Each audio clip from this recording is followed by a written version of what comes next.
Welcome to Meghan and Harry Tales channel. Don't forget to hit that subscribe button and show some love to Harry and Meghan. I am your host, Kelly.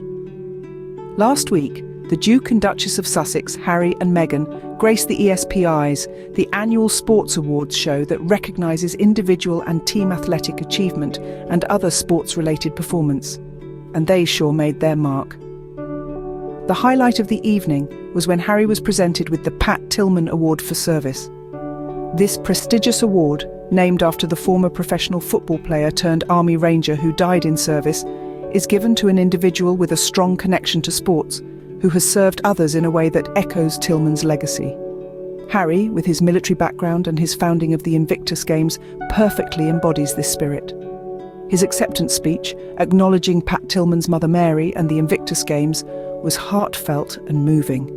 The ESPYs also put together a special package on the Invictus Games, the international adaptive multi-sport event created by Harry, in which wounded, injured or sick armed services personnel and their associated veterans take part in sports.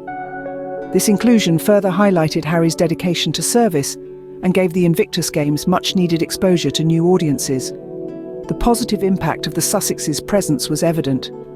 The ESPYs enjoyed their best ratings in 5 years, and online videos of Harry's speech and the Invictus package garnered millions of views across various platforms. Clearly, people were tuning in for Harry, for Serena Williams, and for the women's basketball players. Despite some unsavoury comments from the British media, the Sussexes shone as glamorous humanitarians. Their impact on the ESPYs was undeniable, proving once again their ability to captivate audiences and bring attention to important causes. Harry and Meghan's appearance at the ESPYs is a testament to their ongoing commitment to service and their ability to leverage their platform for good. They've shown that they can stand their ground regardless of the critics and continue to inspire and make a difference. Clearly, the Sussexes brought a touch of royal glamour to the ESPYs, and their presence was felt far and wide. Despite the Sussexes' successful appearance at the ESPYs, the British media had a different take. They seemed to be on a mission, armed with their pens and keyboards, ready to turn the tide against the Duke and Duchess of Sussex. Yet their efforts were as futile as trying to push back the ocean waves with a broom. Amanda Platell of the Daily Mail led the charge with an offensive column that seemed to belittle Prince Harry's military service and his role in creating the Invictus Games. His relatively brief war record, she stated, ignoring the fact that Harry served 2 tours in Afghanistan. She then had the audacity to label the Invictus Games, a global sporting event for wounded, injured and sick service personnel, as a mere feather in Harry's cap. Platell didn't stop there. She launched a brazen attack on Harry's speech at the ESPYs, where he acknowledged the bond between a mother and her son. She twisted his words, claiming that he was hypocritical for talking about familial bonds after his supposed attacks on the royal family. She even insinuated that Harry's late mother, Princess Diana, would have disapproved of his actions and his wife, Meghan Markle. But let's remember, Princess Diana herself was no stranger to criticising the Windsors.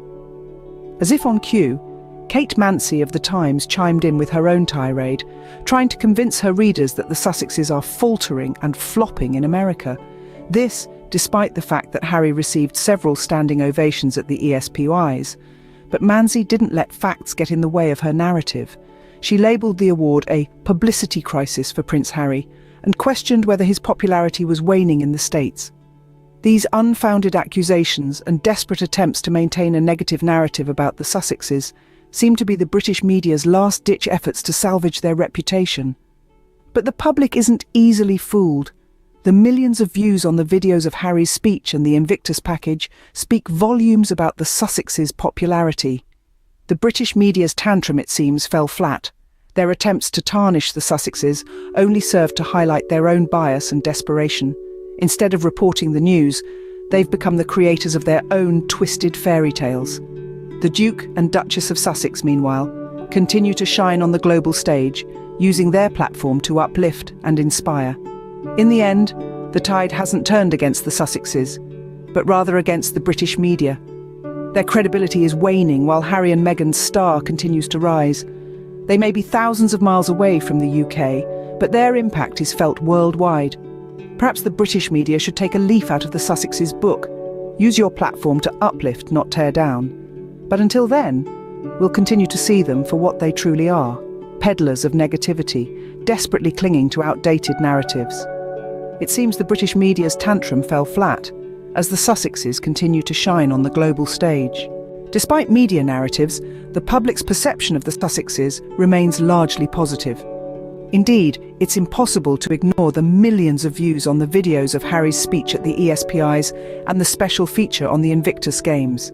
These numbers aren't just digits on a screen, they represent a vast audience worldwide, people of all walks of life who are genuinely interested in what the Sussexes are doing. The public isn't just watching, they're engaging, sharing and discussing. In a world where the click of a button can bring you any content you desire, these millions chose to spend their time with Harry and Meghan. This is a clear indication of strong public interest, a testament to their charisma, their causes, and their resilience in the face of relentless media scrutiny. Yet, the British media insists on peddling their hypothesis of the Sussexes faltering in America. They are quick to jump on any perceived misstep, magnifying it under their judgmental lens. They present these magnified incidents as the norm rather than the exception. But let's not forget, these are the same outlets that once predicted the Sussexes would be irrelevant after stepping back from royal duties. Look at them now. They're more relevant than ever. The truth is, the public is smarter than the media gives them credit for. They see through the tabloid tactics and understand that the narrative being pushed isn't an accurate reflection of reality. They understand that Harry and Meghan, like all of us, are complex individuals navigating life as best they can. They appreciate the Sussexes' commitment to service, their dedication to championing underrepresented causes, and their unyielding resolve to carve out a life on their terms. So, despite the media's best attempts to sway public opinion, the Sussexes' popularity remains strong. Their story continues to captivate, their actions continue to inspire, and their authenticity continues to resonate with people around the world. The Sussexes' popularity remains strong, despite attempts by the media to suggest otherwise. The question now is, what's next for the Sussexes? It's a question that many of us find ourselves pondering, especially in light of their recent appearances and humanitarian efforts. Harry and Meghan have shown that they are much more than just royal figures. They are champions of change, advocates for social justice, and icons of modern humanitarianism. Their recent involvement in the ESPYs and the Invictus Games has not only shown their dedication to supporting worthy causes, but also their ability to mobilize and inspire people all around the world. The Sussexes have shown that they can handle the spotlight and use it to shine a light on issues that matter. This ability to influence and inspire is only expected to grow, especially as they continue to establish themselves in America. There's no doubt that the Sussexes have the potential to become even more influential figures on the global stage. From their work with Archwell Foundation to their multi-million-dollar deals with Netflix and Spotify, Harry and Meghan are broadening their reach and impact in unprecedented ways. But the Sussexes are not just about influence and reach. They're about making a difference. They've shown this through their continued support for mental health awareness, equality, and social justice. They've shown a willingness to use their platform to speak out on issues that matter, to challenge the status quo, and to effect real, meaningful change. And let's not forget their personal journey. They've taken a step back from the royal life and are carving out their own path. They're building a life for themselves and their children, away from the scrutiny and pressures of royal duties. Despite the challenges and criticisms they face, one thing is clear: the Sussexes are resilient. They've shown that they can weather the storm and come out stronger on the other side.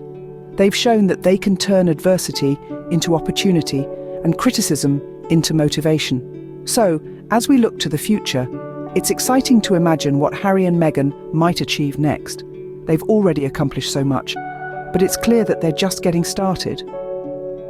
Only time will tell what's next for Harry and Meghan, but one thing is certain: they're not going anywhere. As we wrap up today's discussion, let's take a moment to reflect on the magnificent journey we've traversed. We've seen the Sussexes shine at the ESPYs, their influence and popularity undeniably on full display.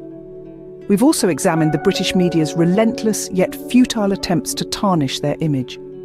The Sussexes, despite all odds, continue to rise. their combined charisma and dedication to service drawing in audiences worldwide. Their attendance at the ESPYs not only boosted ratings, but also brought much-needed attention to the Invictus Games. On the other side, we've observed the British media's desperate efforts to paint a narrative of the Sussexes faltering in America, a perspective that seems to be far removed from reality. In the end, the tide has indeed turned, not against the Sussexes, but against those who seek to undermine their efforts. Thank you everyone for watching the video, and show some love by subscribing and sharing the video. Remember to leave a comment. Thank you. I am your loyal host, Kelly.